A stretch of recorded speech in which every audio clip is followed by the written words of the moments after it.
जी हाँ, तो कई सालों बाद आज पवन सिंह फिर अपना घर पे इतना सारा ढेर लोगों के साथ एक साथ मिल के खाना खा रहे बड़े, वो भी एक दो ना 6-7 आदमी। जी हाँ, उनकी पवन भैया, विक्की भैया, अमित भैया, रानू भैया, छोटे भैया, राकेश भैया एवं अभिषेक भैया, 7 लोग बाटे फिर एक साथ मिल के पवन सिंह जी के घर पे नया पार्टी नया जश्न मना रहा बड़ो।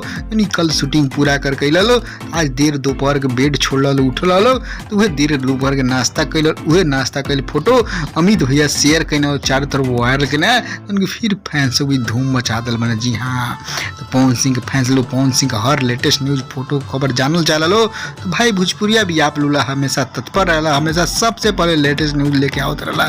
तो आप लोग जान जी पवन सिंह जी कल तक शेड्यूल अपन समाप्त कर देना, ओके में 2-3 गो गाना के वीडियो शूट कैना और उस अभी शूटिंग पूरा करके कल देर रात कहने। तो आप लोग पिछला वीडियो में लाइव वीडियो भी देख ले, आप सब देख सकता नहीं जाके, तो उनकी खूब भीड़ लगल बस देर रात के पहुंचना वो बेरा भी। जी हाँ, तो आज सुबह सुबह देर दोपहर तक बेड रहना बेड पे, वो बेड छोड़ने के बाद जब खाना आइला तो वे खाना सभी लोग मिल के एक साथ खा रहे, खूब धूम मचा रहे। जी हाँ, तो ऐसा मौका बहुत कम ही बार मिलेला। जी हाँ, तो पवन सिंह जी फिल्म टीम के साथ साथ भाई लोग के साथ भी इंजॉय करता है, मस्ती करता है, और अभी फिलहाल अपने आरा शहर घर पे ही बना है।